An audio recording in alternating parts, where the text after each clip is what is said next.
आत्मा जब शरीर छोड़ती है तो मनुष्य को पहले ही पता चल जाता है। ऐसे में वह स्वयं भी हथियार डाल देता है, अन्यथा उसने आत्मा को शरीर में बनाए रखने का भरसक प्रयत्न किया होता है और इस चक्कर में कष्ट झेला होता है। अब उसके सामने उसके सारे जीवन की यात्रा चलचित्र की तरह चल रही होती है। उधर आत्मा शरीर से निकलने की तैयारी कर रही होती है, इसलिए शरीर के 5 प्राण एक धनंजय प्राण को छोड़कर शरीर से बाहर निकलना आरंभ कर देते हैं।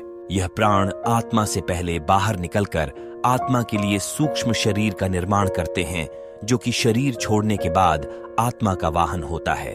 धनंजय प्राण पर सवार होकर आत्मा शरीर से निकलकर इसी सूक्ष्म शरीर में प्रवेश कर जाती है। बहरहाल अभी आत्मा शरीर में ही होती है और दूसरे प्राण धीरे धीरे शरीर से बाहर निकल रहे होते हैं कि व्यक्ति को पता चल जाता है। उसे बेचैनी होने लगती है, घबराहट होने लगती है, सारा शरीर फटने लगता है, खून की गति धीमी होने लगती है, सांस उखड़ने लगती है, बाहर के द्वार बंद होने लगते हैं, अर्थात अब चेतना लुप्त होने लगती है और मूर्छा आने लगती है।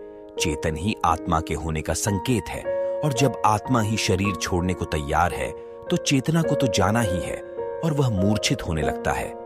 बुद्धि समाप्त हो जाती है और किसी अनजाने लोक में प्रवेश की अनुभूति होने लगती है। ये चौथा आयाम होता है। फिर मूर्छा आ जाती है और आत्मा एक झटके से किसी भी खुली हुई इंद्रिय से बाहर निकल जाती है। इसी समय चेहरा विकृत हो जाता है।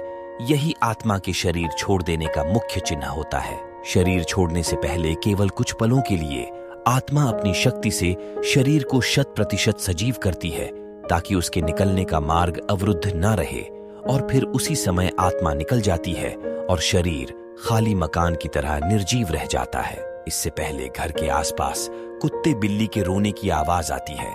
इन पशुओं की आंखें अत्यधिक चमकीली होती है, जिससे यह रात के अंधेरे में तो क्या सूक्ष्म शरीरधारी आत्मा को भी देख लेते हैं। जब किसी व्यक्ति की आत्मा शरीर छोड़ने को तैयार होती है तो उसके अपने सगे संबंधी जो मृत आत्माओं के रूप में होते हैं उसे लेने आते हैं और व्यक्ति उन्हें यमदूत समझता है और कुत्ते बिल्ली उन्हें साधारण जीवित मनुष्य ही समझते हैं और अनजान होने की वजह से उन्हें देखकर रोते हैं और कभी कभी भौंकते भी हैं। शरीर के 5 प्रकार के प्राण बाहर निकलकर उसी तरह सूक्ष्म शरीर का निर्माण करते हैं जैसे गर्भ में स्थूल शरीर का निर्माण क्रम से होता है।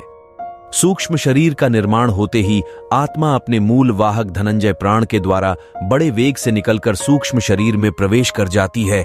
आत्मा शरीर के जिस अंग से निकलती है उसे खोलती व तोड़ती हुई निकलती है। जो लोग भयंकर पापी होते हैं उनकी आत्मा मूत्र या मल मार्ग से निकलती है। जो पापी भी हैं और पुण्यात्मा भी हैं उनकी आत्मा मुख से निकलती है।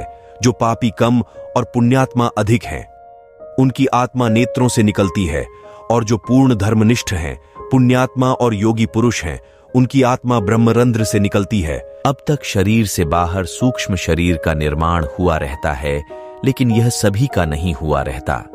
जो लोग अपने जीवन में ही मोह माया से मुक्त हो चुके योगी पुरुष हैं, उन्हीं के लिए तुरंत सूक्ष्म शरीर का निर्माण हो पाता है। अन्यथा जो लोग मोह माया से ग्रस्त हैं परंतु बुद्धिमान हैं, ज्ञान विज्ञान से अथवा पांडित्य से युक्त हैं, ऐसे लोगों के लिए 13 दिनों में सूक्ष्म शरीर का निर्माण हो पाता है। हिंदू धर्म में शास्त्रों में 10 गात्र का श्राद्ध और अंतिम दिन मृतक का श्राद्ध करने का विधान इसलिए है कि 10 दिनों में शरीर के 10 अंगों का निर्माण इस विधान से पूर्ण हो जाए और आत्मा को सूक्ष्म शरीर मिल जाए। ऐसे में जब तक 10 गात्र का श्राद्ध पूर्ण नहीं होता और सूक्ष्म शरीर तैयार नहीं हो जाता, आत्मा प्रेत शरीर में निवास करती है। अगर किसी कारणवश ऐसा नहीं हो पाता है तो आत्मा प्रेत योनि में भटकती रहती है। एक और बात, आत्मा के शरीर छोड़ते समय व्यक्ति को पानी की बहुत प्यास लगती है। शरीर से प्राण निकलते समय कंठ सूखने लगता है, हृदय सूखता जाता है और इसे नाभि जलने लगती है।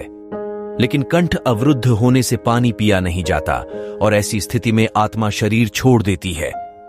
प्यास अधूरी रह जाती है, इसलिए अंतिम समय में मुख में गंगा जल डालने का विधान है। इसके बाद आत्मा का अगला पड़ाव होता है शमशान का पीपल। यहां आत्मा के लिए यमघंट बंधा होता है जिसमें पानी होता है। यहां प्यासी आत्मा यमघंट से पानी पीती है, जो उसके लिए अमृत तुल्य होता है। इस पानी से आत्मा तृप्ति का अनुभव करती है। हिंदू धर्म शास्त्रों में विधान है कि मृतक के लिए यह सब करना होता है ताकि उसकी आत्मा को शांति मिले। अगर किसी कारणवश मृतक का 10 गात्र का श्राद्ध न हो सके और उसके लिए पीपल पर यमघंट भी ना बांधा जा सके तो उसकी आत्मा प्रेत योनि में चली जाएगी और फिर कब वहां से उसकी मुक्ति होगी कहना कठिन होगा। सद्गुरुदेव भगवान के चरणों में दंडवत नमन। इसी तरह की जानकारियों के लिए मास्टरमाइंड नारायण चैनल को सब्सक्राइब करें।